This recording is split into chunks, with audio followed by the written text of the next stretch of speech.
I'm recording some short videos for self-massage training for each of you, clients, students, followers, whoever you are. I know it's hard right now to be isolated, and many of us are missing our experiences with body work, for those of us who've had them. And for those of us who haven't had massage, this might be a nice opportunity to begin to explore the benefits of massage through self-massage.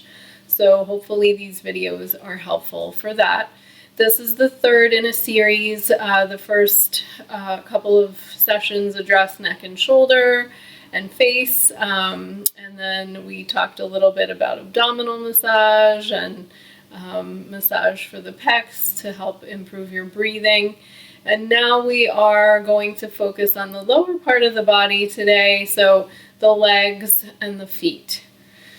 So with working on the legs and the feet, you can try to find a comfortable seat, possibly on the floor or on a mat, yoga mat or pillows. I'm sitting on some pillows here today. And you only want to work with what's comfortable in terms of range of motion for your legs and working on yourself. So you'll see I'm seated in kind of a lotus position here.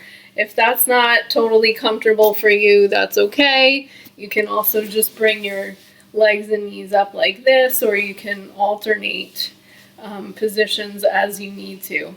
Okay, so I'm going to start with, and I need to refocus the camera here a little bit of massage on my left leg here. And we can start by just doing some nice kneading from just inside the hip down to the knee.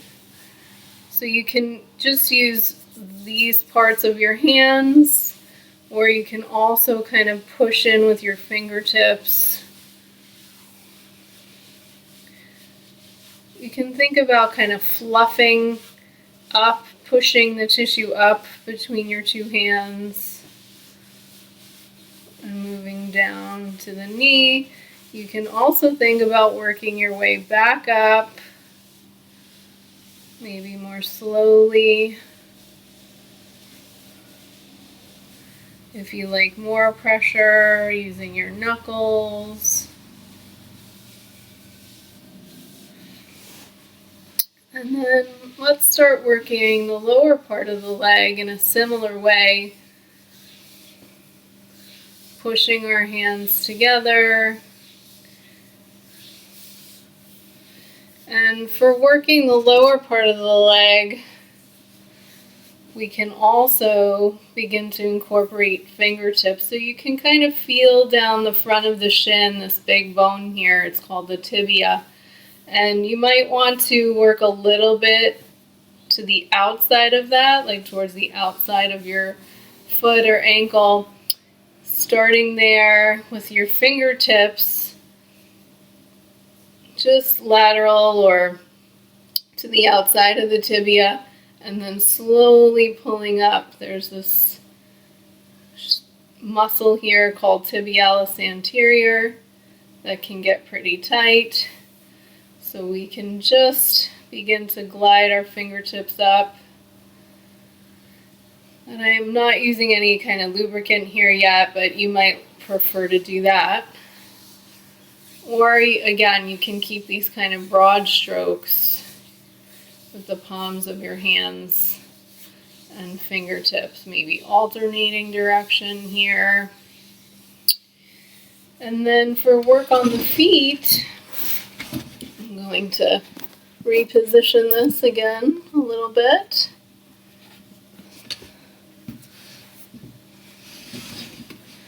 So for the feet work, you may want to use some kind of lubricant if you like. The feet are often pretty dry. I like to use some kind of lavender lotion. I usually don't like to use lotion for massage on the rest of the body. I usually use jojoba, but on the feet, it's nice to use lotion because they're usually pretty dry, and lavender can be pretty calming, so this is a nice thing to do maybe before you go to bed. So again, you can start with your fingertips together and almost think about spreading them apart to open up the foot from the center out to the edges here.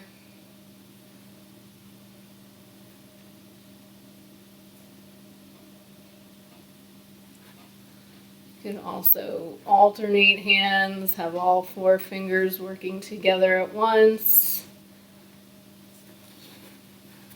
Kind of cradling and scooping under the heel.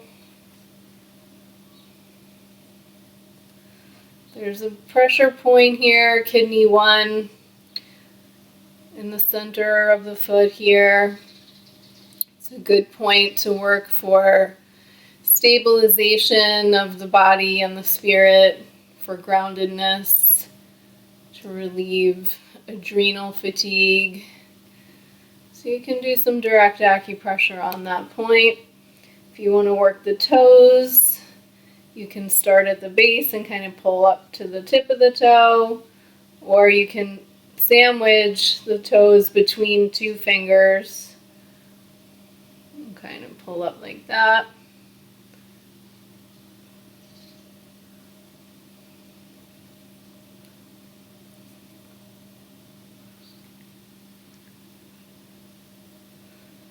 And in the system of reflexology, there are many, many points on the feet that reflect various parts of the body. So you can take a look at a chart and see if there's a particular area you want to focus on.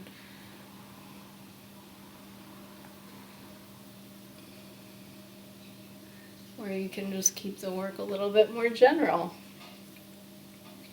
And make sure you leave enough time to work the opposite side. I'm not going to do that in this video today, but make sure you're giving yourself some self-care, equal time on both sides of the body. Make sure you're following proper precautions for hygiene, of course, washing your hands before and after the session, and taking some time to connect with our bodies. Our bodies are the landscape for a lot of the stress and tension and fear that we're experiencing right now. So taking a little time to tune in with your body and how some of those emotions might be manifesting, and doing a little self-massage care to release some of that so that we can be more hopeful and more forward-looking in terms of what we will need to do, the work that lies ahead for each of us. So sending you best wishes for your health and safety. Take care.